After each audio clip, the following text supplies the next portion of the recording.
Hi, everyone, and welcome to AB Conversations, where we will help you CFP your way out of it. A podcast where you get into the minds of a couple certified financial planners on how we think and feel about everyday financial planning questions and what should really matter most to you. A healthier financial life starts now. Hi, Adam. Welcome back. Podcast Hey. number. Putting you on the spot. Do you know what number this one is? You know that I don't. Me neither. But for everybody out there, it's in the title, I'm sure. So 100 and something. yes, I know I usually say this, but I'm excited about this topic today because as you and I go through the evolution of communicating with people over time, I think sometimes we put ourselves in the spot where we're like, man, are we speaking the same language as our clients? Like we get stuck in financial jargon. These are things that we deal with on a day-to-day basis. So like we think short-term bucket means something, but to somebody else that may mean something completely different. So let's go through today. I think we're going to call this redefining one of our core concepts of investing, our three-bucket theory, for the purpose of making sure that people really understand what we're talking about. Yes.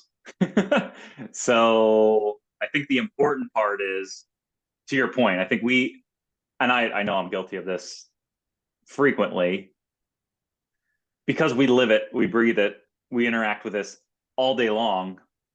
Yeah, the terminology just becomes secondhand, but then talking to a client who doesn't necessarily interact with it or have the depth or even want to go to that depth of knowledge, like let's just meet them where they're at so that these concepts can move beyond just the conceptual and actually get put into practice, because we know that the rubber has to meet the road.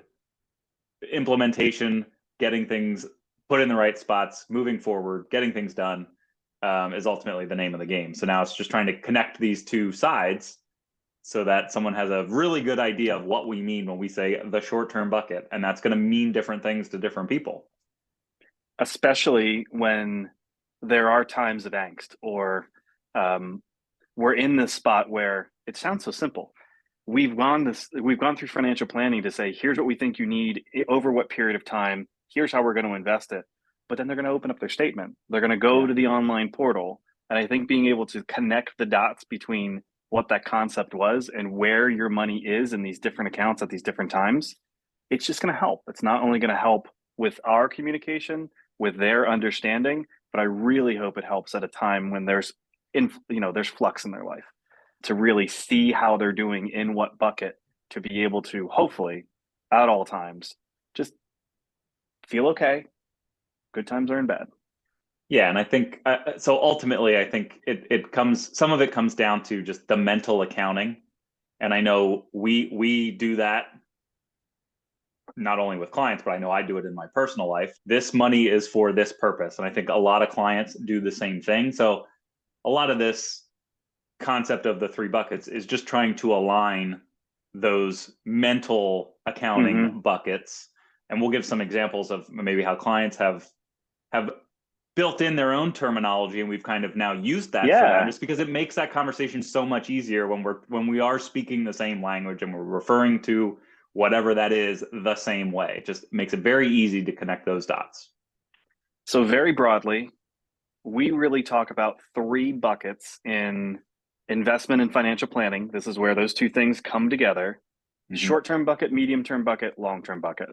And that's how we've kind of titled it. If you go to our website, if you're not familiar with our three-bucket theory, if you're a client, I really hope you are. On our website, in our graphics, wherever you will find it, we list them as short-term, medium-term, long-term. So let's do it. Let's go through each bucket. Let's define what we really mean by these titles, and then how we can do a better job putting into practice for them the concept of it, to how are we going to refer to it, like you said, in their words, if we can get to that spot. Yeah. All right. So let's go. Short-term bucket, high level, short-term bucket, one to 2 years worth of spending need. We'll say it's in retirement, but doesn't really matter. Short-term is short-term. But for us, that's 1 to 2 years. So in our minds, that is money that should not be exposed to really any risk. That should be as safe can be. Think money market accounts, CDs, just savings at the bank. Anywhere that you can put money that you're not going to lose or you're not at risk at losing it. It needs to be safe. That's your safety net. Because we know you're going to spend it, or at least the plan is for you to spend that money over the next year or two. And we don't want to put that in a spot where it's at the whims of the market at any point in time. So if we were to redefine it as not just short term, it could be defined as helping you avoid the, oh crap, look how bad the market is bucket. Yeah. It's way too many words for a title, but that's really what we hope it helps you avoid, right? We know that wherever we're going to be, in the next couple of years, markets go through cycles, we go through economic cycles, there will be a downturn in the market. And historically speaking, that could be, sometimes they've been shorter in the recent history, but sure, 6, 9, 12, 18 months, that would be on the longer end, historically speaking. So if you have cash in a bucket, 1 to 2 years worth of what you're spending, we hope that does help you avoid the angst that can come with, look how bad the markets are. You've got money in a safe spot. Yeah. So I'll ask you. So someone has given it its own name for this short-term bucket. I think a lot of people relate to it, whether it's couch money, whether it's mattress money, coffee can money, freezer money, right? This is money that now you probably have it in an account. That's why you're maybe not as connected to it in the way you would if it was truly in a coffee can or truly in your couch. But it's the same exact concept, right? It is money that I know I have access to. I'm not going to lose it. That concept of shoving it in a coffee can is exactly the same point. This first bucket is supposed to be that. So you can call it that. Call it whatever you want. I know we have clients like that's their cash on hand bucket. Whether they actually spend it or not, that is mentally allocated for spending. So they know based on that bucket how much is in there. Doesn't matter what the market's doing, as long as they have what they need or feel comfortable with in that short-term safety spending bucket. Now, sometimes the difficulty is if you are the type of person that certainly is okay holding a lot of cash, you probably hold that at the bank. That's probably this short-term bucket is, as I would say, not as frequently something that would be coming from us on an investment statement. Sure. Right. Sure. We may hold some cash. That's always prudent on our end too. But this, if you're just pulling, I'm still just thinking, you pull out your statement, it's a bad time in the market. You're going, look how much money, it's going the wrong direction. Look at this drawdown. Look at what I'm losing. Yeah. We don't want to lose sight of the cash that you have on hand that the plan has told you you should have for the next 1 or 2 years. And for some people, it's a lot more, frankly. Yeah. And I know we've talked about that in different iterations, different podcasts, different pieces of content. But it is all customizable based on the situation. 1 to 2 is just the baseline for us, but it could certainly be different. So pivot to the second bucket, the medium term, or maybe it's the income bucket. I think so. Just to take a step back, the whole idea of the 3 bucket theory, this 3 bucket concept, is ultimately a conveyor belt, ending with that short term bucket being where you're actually spending from. This medium term, call this the 3 to 7 years worth of spending need. Its goal is to produce income so that it can help replenish. It's the conveyor belt, right? Push that forward into the short term bucket to fill some of that cash that you've already spent. But it can fluctuate. There could be risk involved there, right? Think bonds, think dividend paying stocks, maybe certain types of annuities, things that are just paying you an interest rate or dividends just to own them. It's more passive income. Yeah. I think the 3 to 7 years is important to articulate. We're not just like willy-nilly pulling numbers out here. I guess that's fair. If I was saying 1 to 2 years worth of spending in cash, that's because that would be hopefully the long end of a drawdown in the market. Mhm. 3 to 7 years is usually the life cycle of bear to bull, right? So Yeah. without having to put too much risk at play, yeah, this is the bucket that we would absolutely hope. And I think sometimes we see that this is the bucket that's kind of lost on people as they get closer Mhm. to retirement.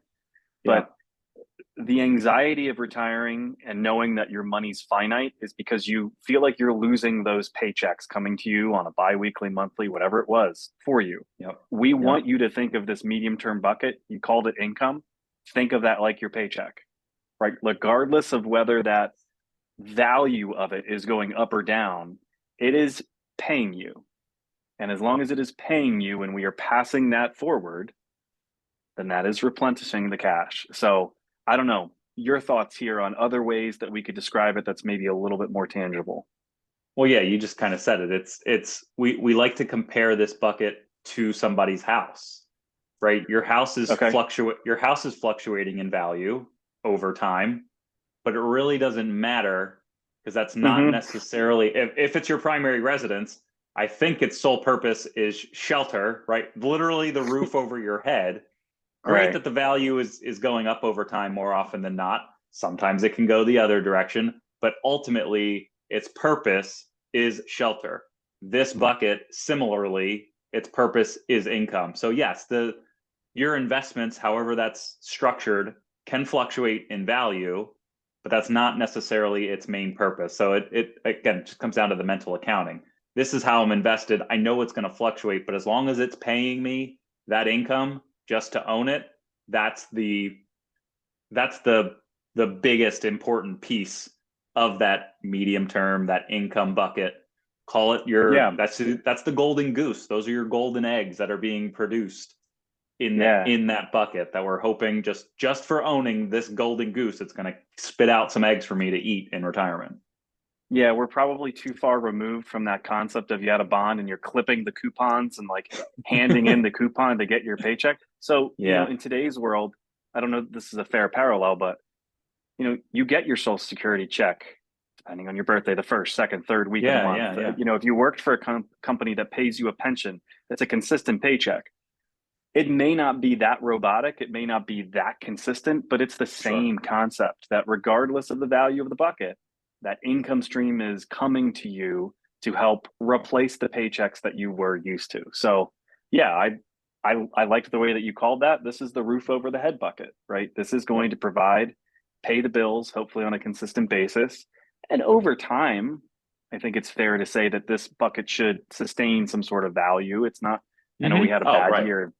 Bonds had a very bad year in 2022, but Yeah. um, more often than not, this is going to be a more conservative bucket than the risk that will be associated in the last bucket that we'll talk about here shortly, Yeah. or Yeah. right now. I was gonna say I don't have anything else to say on the medium term bucket. So yeah, let's pivot to the long term. So the primary focus of this long term bucket is growth. It Yeah. is for your, we'll say, riskier investments. And again, risk is all relative. But if your short term is 1 to 2 years, the medium term is 3 to 7. We say the long term is 7 plus. And I'll piggyback on what you said earlier. Why 7 years plus? As you said, that a typical market cycle, peak to trough, back to peak, is usually, historically speaking, 7 years.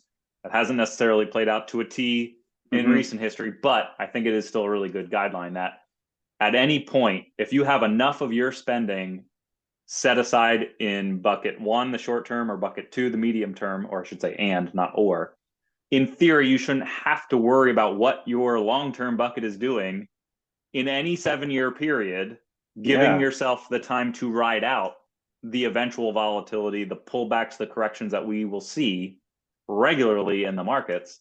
The purpose, again, of this bucket is for that long term growth. It's really to try to keep up with inflation. That Social Security may not be doing a great job of keeping up with inflation. If somebody has a pension that doesn't have a Right. cost of living adjustment, those dollars early on in retirement are not going to be the same dollars, when you get to age 85, for example. If it's Right. not inflating, you're not being able to buy as much. This is where you're hoping to at least try to keep up, grow your money over time. Yeah, I think the hard part about this bucket is if something's not going well in the market, like these are the assets that are going to be showing that. This is money that you can lose, and that's loses a snapshot in time. We would say Sure. over long periods of time, all we need out of this bucket doesn't have to win every year. Just needs to Hmm. win, and historically the market goes up, right? We're at all-time highs even after a very tough 2022, tough start to, pandemic year of 2020.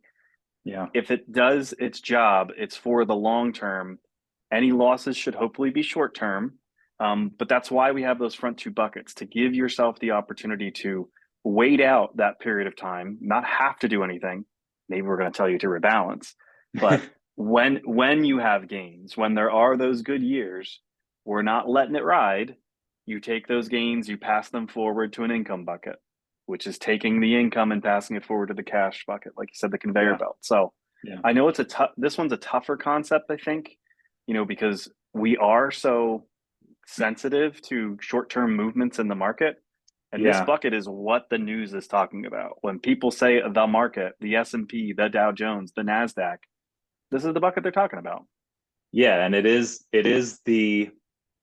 often creates the most like visceral feelings or reactions to headlines, to seeing a statement.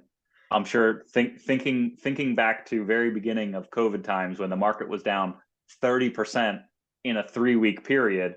This is the bucket that scares the Mm-hmm. crap out of people on a regular basis, just because that is it's what people see, it's what people hear the most. When you think about investing, you think risk and not necessarily the cash or maybe more conservative income producing assets. It is this long-term bucket that I think really impacts people emotionally and psychologically.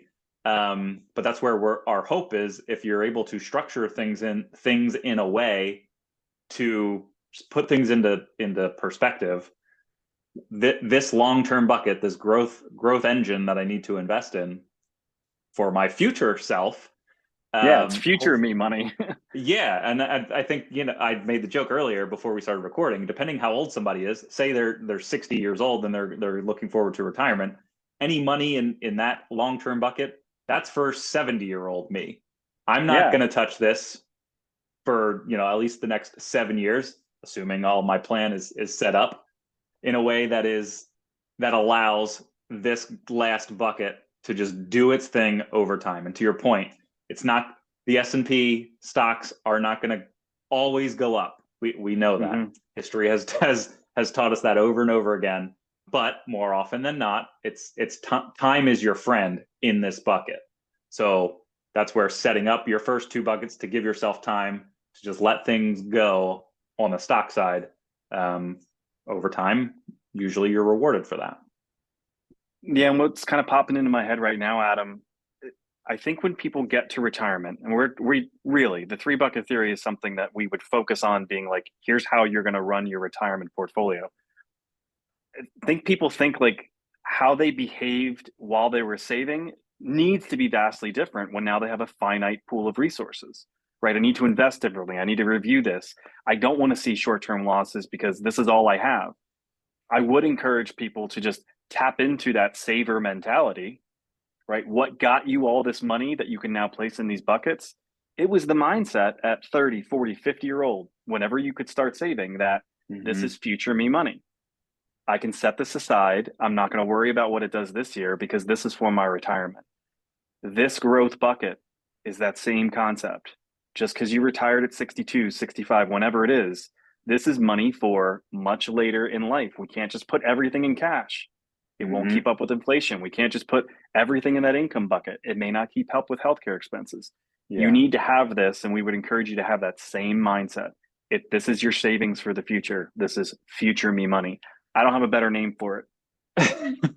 It is, yeah, it is a tough one. I'm thinking about a specific client. I think it's one of the harder thoughts to kind of work through, because as you said, when people get to retirement or are approaching retirement, the natural inclination is, well, I've taken risk and I've invested and accumulated these assets to get to retirement, and now's the time when I'm going to start to use them. So I need to put everything in a safe spot.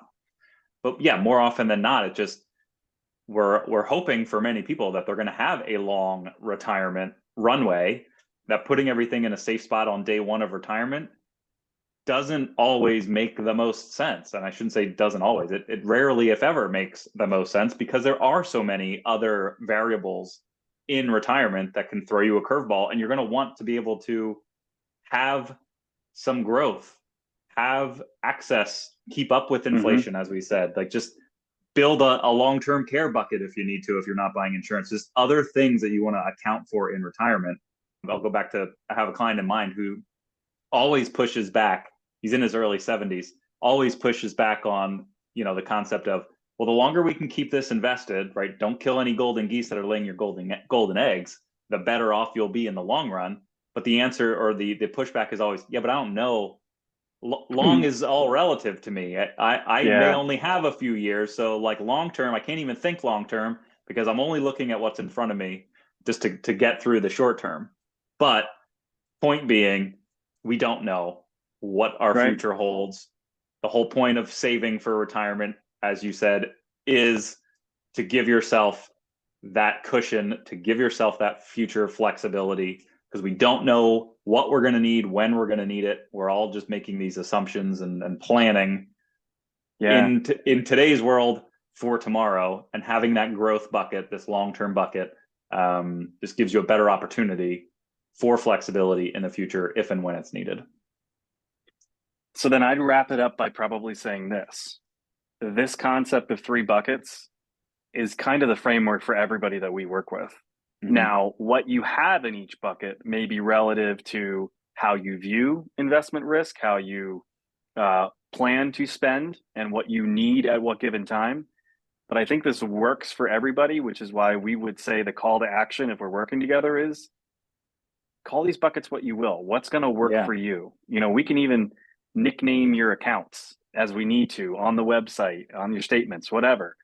However you can now take this concept and be able to visualize it as you view your money, we'll do it. We'll make it work. Yeah. So one last thing to share. So we have a client who has multiple accounts, and again, it just comes back to mental accounting. This part of their retirement account is their legacy account. It is there. They own it. They can use it during their lifetime, but mentally that is bucketed. I'm hoping never to touch this, and this is for the grandkids. So something just as simple as, this is the legacy bucket within my growth bucket. Like just being able to share that terminology and think in the same wavelength as the client really, I think, makes any decision on investments or spending in retirement, it just makes it that much easier that we're all on the same page, thinking about it in the same way. So to your point, challenge to the clients or to anybody that we work with, think about it. Think about how you would view these different buckets, short-term, medium-term, and long-term, and try to think of what terms or terminology you would want to use that just feels more natural for how you view it. And let us know. I'd be very curious to see how many different variations people come up with, because it is very interesting to me. A lot of it is just psychological. How do people think about the purpose of their money? Love it. Awesome way to wrap it up. Thank you for your help. Have a wonderful rest of your day. You too. And I'll catch you soon. See you next time. Bye. See ya.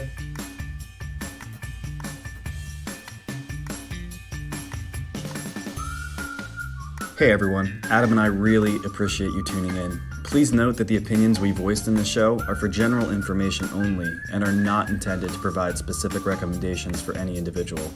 To determine which strategies or investments may be most appropriate for you, consult with your attorney, your accountant, and financial advisor or tax advisor prior to making any decisions or investing. Thanks for listening.